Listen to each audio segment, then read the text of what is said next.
प्रकार से हुआ था। गणेश जी बचपन से ही संकल्प ले लिए थे कि हम बाल ब्रह्मचारी रहेंगे, हम विवाह नहीं करेंगे, लेकिन फिर भी गणेश जी भगवान को विवाह करना पड़ा। कैसे करना पड़ा? तो इसकी कथा आती है, बड़ी दिव्य ही कथा है, बड़ा ध्यानपूर्वक सुनिएगा, तब समझ में आएगा कि गणेश जी भगवान ने कैसे विवाह किया। तुलसी नाम की एक सुंदर कन्या थी, जो देव कन्या थी। वह देव कन्या थी, लेकिन उनका मन बहुत ही चंचल था, और चंचल मन के साथ साथ वे अपने मन में भगवान श्री हरि, भगवान श्री कृष्ण को बैठा चुकी थी।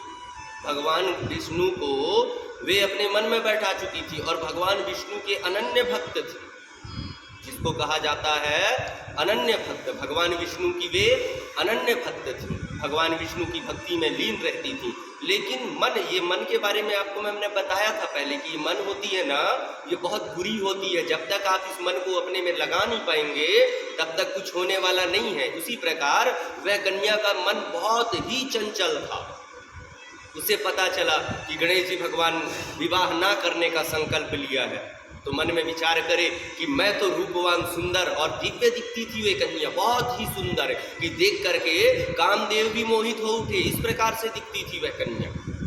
तो गणेश जी के पास में जा करके और वह कन्या विवाह की प्रस्ताव रखती है। जैसे ही वह विवाह की प्रस्ताव रखी, वैसे ही गणेश जी महाराज ने उनका प्रस्ताव ठुकरा दिया। जैसे ही ठुकराया, उसे क्रोध आ गई। सबसे पहली बात तो वो देव कन्या थी, देव कन्या होने के साथ साथ में वह रूपवान सुंदरी भी थी, और इतनी सुंदर थी कि उसे ठुकराना किसी मनुष्य के लिए या आम देवताओं के लिए संभव नहीं था। उसे आ गई क्रोध, और जैसे ही क्रोध आई, वह अपने देवी जी को समझाई कि देवी जी, मैं विवाह नहीं कर सकता, मैं संकल्पित हूँ, मैं बचपन से संकल्प ले चुका हूँ कि मैं ब्रह्मचर्य का पालन करूंगा, ब्रह्मचर्य रहूंगा, विवाह नहीं करूंगा। लेकिन गणेश जी की समझाने से देवी नहीं समझी, और उन्हें आ गया क्रोध। उनने दे डाला गणेश जी भगवान को श्राप, कि मैं श्राप देती हूँ कि मैं एक कन्या तुम्हारे पास विवाह के लिए आई, लेकिन तुमने विवाह मुझसे नहीं किया, प्रस्ताव तुमने मुझसे ठुकरा दिया,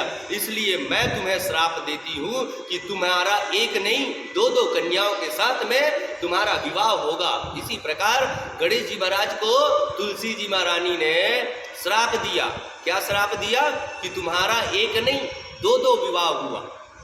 इसीलिए भगवान गणेश जी का दो दो विवाह हुआ है। आप लोगों को पता है भगवान गणेश जी का विवाह किसके किसके साथ में हुआ है, किन के साथ में हुआ है?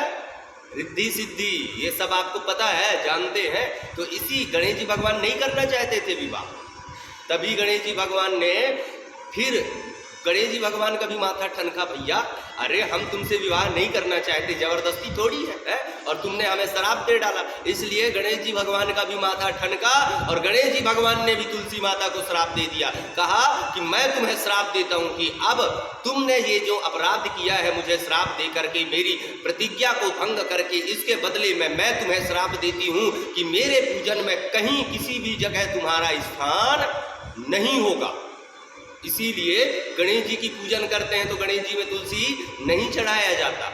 और उसके साथ साथ में यह भी श्राप दिया गणेश जी भगवान ने कि जाओ, तुम्हें पति रूप में एक राक्षस मिलेगा, उस राक्षस के साथ में तुम्हें जीवन यापन करना पड़ेगा। तो मानव जन्म में जो तुलसी देवी थी, उनका विवाह जलंधर के साथ में हुआ था। आपको पता है, जलंधर भगवान शिव जी के साथ में इतना बड़ा युद्ध किए कि भगवान शिव हिला नहीं सके जलंधर को। क्यों? क्योंकि भगवती तुलसी देवी इतनी पतिव्रता स्त्री थी, इतनी पतिव्रता स्त्री थी कि उनका पतिव्रतत्व के पुण्य के प्रताप के कारण कोई जलंधर का एक बाल भी बाका नहीं कर पाता था। आपने सुनी होगी। तभी से गणेश जी भगवान का तुलसी माता के श्राप देने के कारण से ही विवाह हुआ, अन्यथा गणेश जी का विवाह होने वाला नहीं था।